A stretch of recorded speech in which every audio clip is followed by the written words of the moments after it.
Logo ಇಡಿ sir. ನಮಗೆ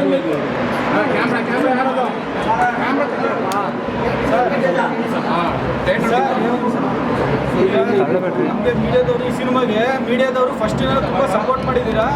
ನಮಗೆ ನೆನ್ನೆ ಪ್ರೀಮಿಯರ್ ಶೋ ಇತ್ತು ಮೈಸೂರಿನಲ್ಲಿ, ಪೇಡ್ ಪ್ರೀಮಿಯರ್ ಶೋ ಹೌಸ್ಫುಲ್ ಆಗಿತ್ತು. ಮತ್ತೆ ಪ್ರೀಮಿಯರ್ ಒಂದು ಶೋ ಕೊಟ್ಟರು, ಅಲ್ಲಿ ಹೌಸ್ಫುಲ್ ಆಗಿದೆ.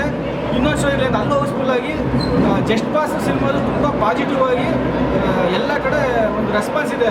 ಇವತ್ತು ನರ್ತಕಿ ಟಾಕೀಸಲ್ಲಿ ನಮ್ಮದು ಮೈನ್ ಥಿಯೇಟ್ರಲ್ಲಿ ಸಿನಿಮಾ ರಿಲೀಸ್ ಆಗಿದೆ. ಇಂಥ ಸಂದರ್ಭದಲ್ಲಿ ನಮಗೆ ಗೊತ್ತಿಲ್ಲ, ನಾವು ಬಾಲ್ಕ ಸೆಕೆಂಡ್ ಕ್ಲಾಸಲ್ಲಿ ನಿಮ್ಮ ಹೆಸರು ಅಲೀಲ್ ಅಂತ ಇವ್ರ ಹೆಸರು, ಅಲೀಲ್ ಅಂತ ಇವ್ರು ಯಾರು ನಮ್ಗೆ ಗೊತ್ತಿಲ್ಲ, ಯಾವ ಊರಂತ ನಮ್ಗೆ ಗೊತ್ತಿಲ್ಲ.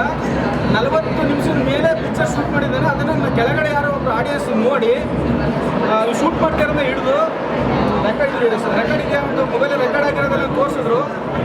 ಈಗ ಅವನ್ನೇ ಕೇಳಿ ಎಷ್ಟು ನಿಮಿಷ ರೆಕಾರ್ಡ್ ಮಾಡಿದ್ದಾರೆ ಸರ್? ಜ್ವರ 40 ನಿಮಿಷ ಮಾಡೋದು ನೋಡಿ, ಅವನೇ ಹೇಳ್ತಾ ಇದ್ದಾನೆ. ಯಾಕೆ ಮಾಡ್ದ ಅಂತ ಗೊತ್ತಿಲ್ಲ.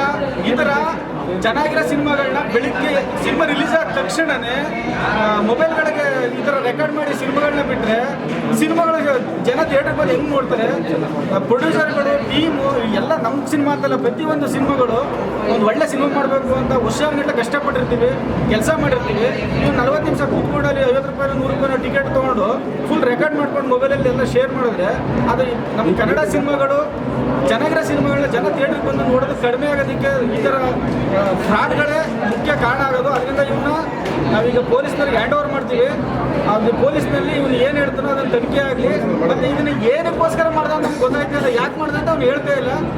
ಡಿಲೀಟ್ ಮಾಡ್ತೀನಿ ಸರ್ ಅಂತ ಹೇಳ್ತಾ ಇದ್ದಾರೆ ಬಿಟ್ಟರೆ ಯಾಕೆ ಮಾಡ್ದ, ಯಾರು ಮಾಡಿಸ್ತೀವೋ ನಮ್ಗೆ ಗೊತ್ತಾಗ್ತಾ ಇಲ್ಲ. ಸಿನಿಮಾ ಚೆನ್ನಾಗಿದೆ ಅನ್ನೋ ಉದ್ದೇಶದಿಂದ ಯಾರು ಮಾಡಿಸೋರ ಬಿಟ್ಟರೆ ನಮಗಂತೂ ಗೊತ್ತಿಲ್ಲ. ದಯವಿಟ್ಟು ಇಂಥವ್ರನ್ನ ಯಾರೂ ನಮ್ಮ ಅಧಿಕಾರಿ ವರ್ಗ ಇರ್ಬೋದು, ಪೊಲೀಸ್ ಇಲಾಖೆ ಇರ್ಬೋದು, ಕ್ರೈಮ್ ವಿಭಾಗ ಇರ್ಬೋದು, ದಯವಿಟ್ಟು ಇಂಥವ್ರಿಗೆ ಶಿಕ್ಷೆ ಕೊಟ್ಟಾಗ ಮಾತ್ರ ಈ ಪೈರಸಿ ನಿಲ್ತದೆ. ಚೇಂಬರ್ ಅವರಿಗೆ ನಾನು ಮನವಿ ಮಾಡ್ಕೊತಾ ಇದ್ದೀನಿ. ಚೇಂಬರ್ ಅವರು ದಯವಿಟ್ಟು ಇಂಥ ವಿಚಾರಗಳಲ್ಲಿ ತುಂಬ ಸ್ಟ್ರಾಂಗ್ ಆಗಿ ನೀವು ಹೆಜ್ಜೆ ಇಡಬೇಕಾಗುತ್ತೆ. ನಿಮ್ಮ ಪಾಡಿಗೆ ನೀವು ಯಾರೋ ಹಾಕಿದ್ರು ಬಿಟ್ಟರು ಹೇಳಿದ್ರು ಅನ್ನೋದ್ರ ಕೇಳಿಸ್ಕೊಂಡು ಸುಮ್ಮನೆ ಆದರೆ ಇದು ದೊಡ್ಡ ಹೊಡೆತ ಆಗುತ್ತೆ. ಈಗಲೇ ಕನ್ನಡ ಸಿನಿಮಾಗಳು ನಶಿಸಿ ಹೋಗ್ತಾ ಇದೆ, ಮುಚ್ಚೋಗ್ತಾ ಇದೆ. ಇಂಥವ್ರಿಂದ ದಯವಿಟ್ಟು ಇದಕ್ಕೆ ದೊಡ್ಡ ಸ್ಟೆಪ್ ತಗೋಬೇಕು. ತುಂಬ ಮನಸ್ಸಿಗೆ ನೋವಾಗಿದೆ. ಜಸ್ಟ್ ಪಾಸ್ ಸಿನಿಮಾ ನೀವೆಲ್ಲೇ ರಿವ್ಯೂ ತೊಗೊಳ್ಳಿ, ಒಂದು ಅದ್ಭುತ ಅಂತ ಹೇಳ್ತಾ ಇದ್ದಾರೆ. ಅಂಥ ಸಿನಿಮಾಗೆ ಈ ಥರ ಫ್ರಾಡ್ ಕೆಲಸ ಮಾಡಿದ್ರೆ, ಪೈರಸಿ ಮಾಡಿದ್ರೆ ಪ್ರೊಡ್ಯೂಸರ್ಗೆ ಹಾಕಿರ್ತಕ್ಕಂಥ ಬಂಡವಾಳ ಹೆಂಗೆ ಬರುತ್ತೆ? ದಯವಿಟ್ಟು ಮೀಡಿಯಾದವರು ಈ ವಿಚಾರನ ಹೆಚ್ಚು ಪ್ರಚಾರ ಮಾಡಿ ಇದಕ್ಕೊಂದು ನ್ಯಾಯ ಕೊಡಿಸ್ಬೇಕು. ನೀವು ದಯವಿಟ್ಟು ಚೇಂಬರ್ ಮುಖಾಂತರ ಇದನ್ನು ನೀವು ತಿಳಿಸ್ಬೇಕು. ದಯವಿಟ್ಟು ಎಲ್ಲರೂ ಕಷ್ಟಪಟ್ಟು ನಮ್ಮ ಡೈರೆಕ್ಟ್ರು ಜಸ್ಟ್ ಪಾಸ್ ಅಂತ ಮೂವಿ ಮಾಡಿದ್ದಾರೆ. ಎಷ್ಟು ಕಷ್ಟಪಟ್ಟಿದ್ದೀವಿ ಅಂತ ನಮಗೆ ಗೊತ್ತು. 5 ರಿಂದ 6 ಕೋಟಿ 6 ರಿಂದ 7 ಕೋಟಿ ಖರ್ಚು ಮಾಡಿ ಪ್ರೊಡ್ಯೂಸರು ಎಷ್ಟು ಕಷ್ಟಪಟ್ಟು ಇಷ್ಟಪಟ್ಟು ಫಿಲಮ್ ಮಾಡೋರು. ಇಂಥವ್ರಿಂದ ನಮ್ಮ ಫಿಲಮ್ ಇಂಡಸ್ಟ್ರಿಲಿ ತುಂಬ ಇದು ಆಯ್ತೈತೆ. ಥಿಯೇಟ್ರಲ್ಲಿ ಅದೇನು ಇವ್ನು ಏನು ಮಾಡ್ತಾನೆ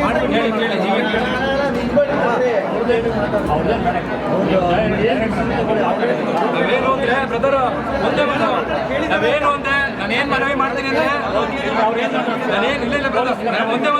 ನಾನೇನು ಮಾಡ್ತೀನಿ ಮನವಿ ಅಂದ್ರೆ ದಯವಿಟ್ಟು ಥಿಯೇಟ್ರಲ್ಲಿ ಇರೋರು, ಕೆಲಸ ಮಾಡೋರು, ಬಾಡಿಗೆ ಕಟ್ಟಿದ್ದೀವಿ ನಾವು, ದಯವಿಟ್ಟು ಥಿಯೇಟ್ರಲ್ಲಿ ಇರೋರು ಒಳಗಡೆ ಒಂದು ವಿಸಿಟ್ ಮಾಡಿ ನೋಡ್ಬೇಕಂತ ನಾವು ಥಿಯೇಟ್ರಿಗೆ ಹೇಳ್ತಾ ಇದೀವಿ. ಇದು ಚೇಂಬರಲ್ಲಿ ಒಂದು ಮೀಟಿಂಗ್ ಆಗ್ಬಿಟ್ಟು ಇದು ಥಿಯೇಟ್ರಲ್ಲಿ ಪ್ರತಿಯೊಬ್ಬರು ಒಳಗಡೆ ಹೋಗ್ಬಿಟ್ಟು ನೋಡಬೇಕು, ಎಚ್ಚರಿಕೆ ಕೊಡಬೇಕು, ಒಂದು ವಾಯ್ಸ್ ಮೆಸೇಜ್ ಮಾಡಬೇಕು. ಇಲ್ಲಿ ಯಾವುದೇ ಥರ ವಿಡಿಯೋ ಮಾಡೋಂಗಿಲ್ಲ, ಮೊಬೈಲ್ ಕಿತ್ತೀವಿ, 6 ತಿಂಗಳು ಜೈಲು ಅಂತ ಇದು ಮಾಡಬೇಕು.